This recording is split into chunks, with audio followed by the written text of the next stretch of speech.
Well, maybe if we start praying together and partnering together and stepping out in the community together and we have an impact together, then we see how did that happen? Or maybe I'm just a crazy thinker. I don't know. But notice that when Jesus got in the middle of their deserted place, everything that was going on around them stopped. Suddenly there was flow, there was rhythm, they were able to go to where they needed to go. What stopped us from going to where we need to go? So the disciples are amazed and they marvel. And what else is there? Because every time God does something, wow, look at that, that was amazing. And then they go back and, well, back then, oh, let's take it for yesterday.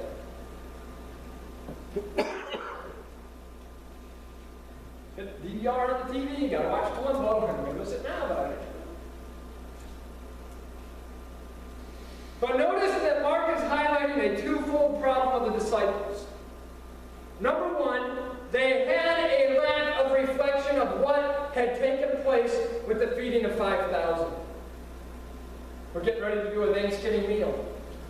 After we send out hundreds and hundreds and hundreds and hundreds of meals, we should really take a moment and reflect upon what just took place amongst so few hands getting such a massive job done. I know we circle up, we count off, we pray, all that before, fantastic. But what if we reflected on what just took place for just a moment? Amazing. Take time to reflect on what happens in the ministry that we're doing. So they had a lack of reflection of what had taken place with the feeding of 5,000. And then number two, they had hard hearts. That means spiritual insensitivity.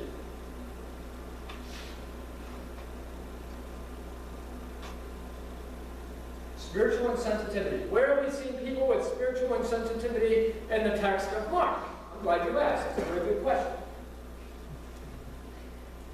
Mark 3, verse 1 through 6. And he entered the synagogue again, and a man was there who had a withered hand, so they watched him closely, whether he would heal them on the Sabbath, so that they might accuse him. Why were they watching him closely? So they could accuse him. Why were the disciples watching him? So they could be amazed. And he said to the man who had the withered hand, step forward. And he said to them, is it lawful on the Sabbath to do good or to do evil, to save life or to kill? But they kept silent. And when he had looked around at them with anger, being grieved by the hardness of their hearts, he said to the man, stretch out your hand. And he stretched it out, and his hand was restored as whole as the other.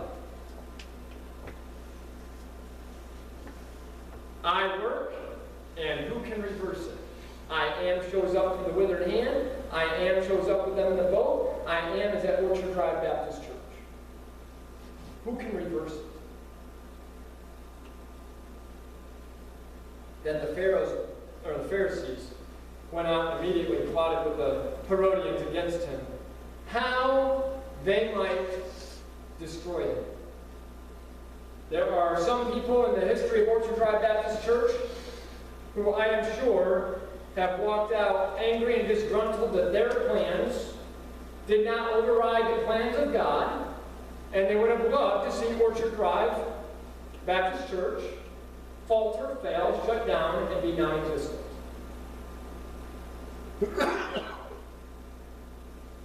But it's not their church. They didn't build it. They didn't establish it. It was the heart and the mind of the Father. So Jesus compares the disciples to the Pharisees who witnessed the hand of God at work in healing the man with the withered hand. Having a hardened heart is a dangerous thing. Seeing God move and not taking time to reflect on what has taken place will cause one to become increasingly stagnant. A stagnant believer is one who does not truly believe even though they are seeing the hand of God at work. Being in a stagnant state highlights the blindness of our eyes, the deafness of our ears, and the hardness of our hearts. It causes us to be like the disciples in the middle of the sea, but Jesus is clearly fixed on his purpose and mission. all the while taking notice of us and our striving, our straining, our struggle, and our turmoil. He comes to us in a casual stroll, walking as if he knows what he's doing, and we are in full-blown panic mode. What are we going to do? Well, let's sit here and pray. Okay, then what? Let's table things and not talk about it.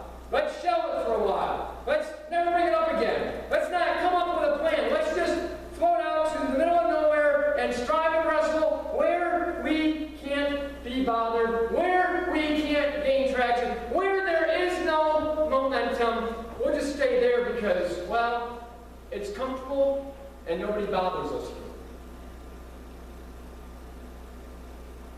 What God sees. That's not what you guys do. That wasn't the plan I gave you. That's not why I called you and established you. That's not why I taught you and trained you. To float out in the middle of nowhere? Our pews remain empty because we are not effectively reaching, and we don't want to come to a deserted place to reflect on the ministry, focus on God, and walk like we know what we are doing. We are existing when we are to be living. Our hearts are callous and hard. We do not gain insight from what we have seen take place. And this is a scary place to be. The disciples' hearts were hardened. They didn't want to believe for 3 reasons. And maybe this is why some of us have a hard time believing too. Maybe. Number 1, they could not accept the fact that this human named Jesus was really the true Son of God. How could he be both God and man? That doesn't make sense, yet we see him do things that we've never seen done before, and it's amazing, and it's dynamic, and it challenges my mindset. It challenges my behavior. It challenges my position. Now suddenly I'm motivated to do something, but there's no manual of what to do, how to do, when to do, why to do. How do I play it safe anymore when God's calling me to step out? You can't. It's not a safe place to play. So you're going out of the Father's house into the enemy's campground, and we're going to sit there and ruffle some feathers.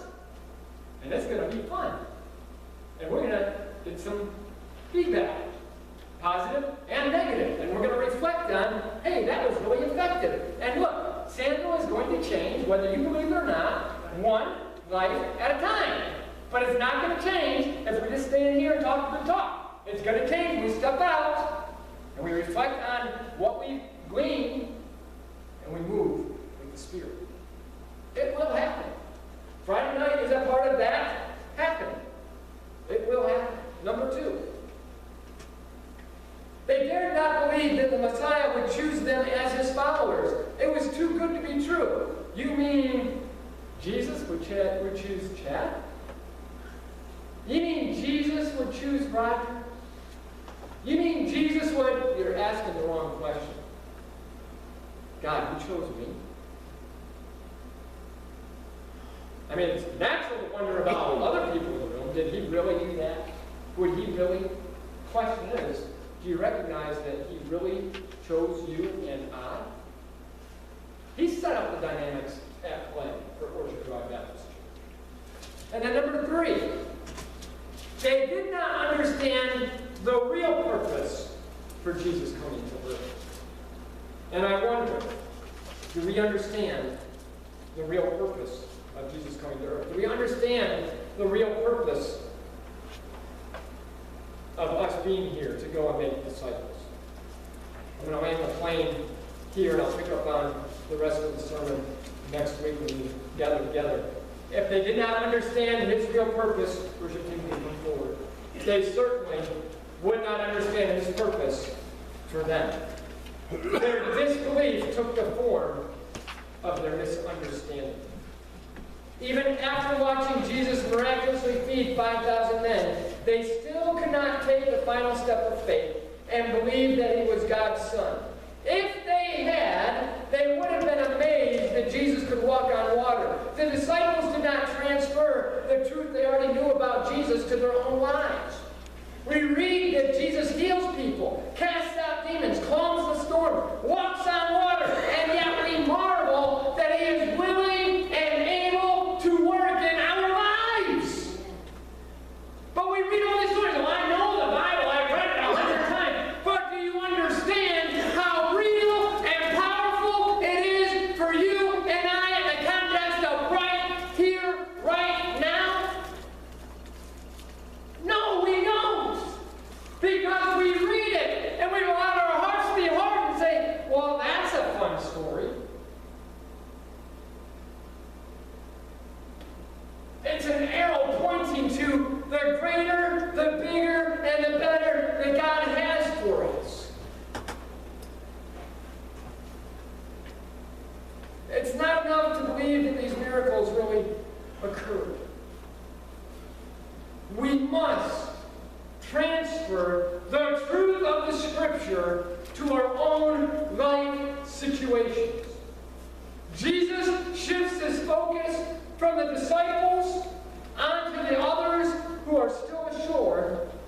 Jesus, after he climbs in the boat, is not with the 12, and they cross over the sea yet again. Whatever hurdle you and I face in our lives as a congregation, as whatever, he's with us to take us from where we are to where we need to be, going across the sea yet again. It's just one more hurdle. We've jumped a hurdle before. Let's jump it again, and again, and again, because he's with us. It is I am who I said I am, and I'm not going anywhere. That's what God says. God bless you as we close out our time this morning, as we sing. Page 54 in the hymn, verses 1 and 3. The altar is open this morning.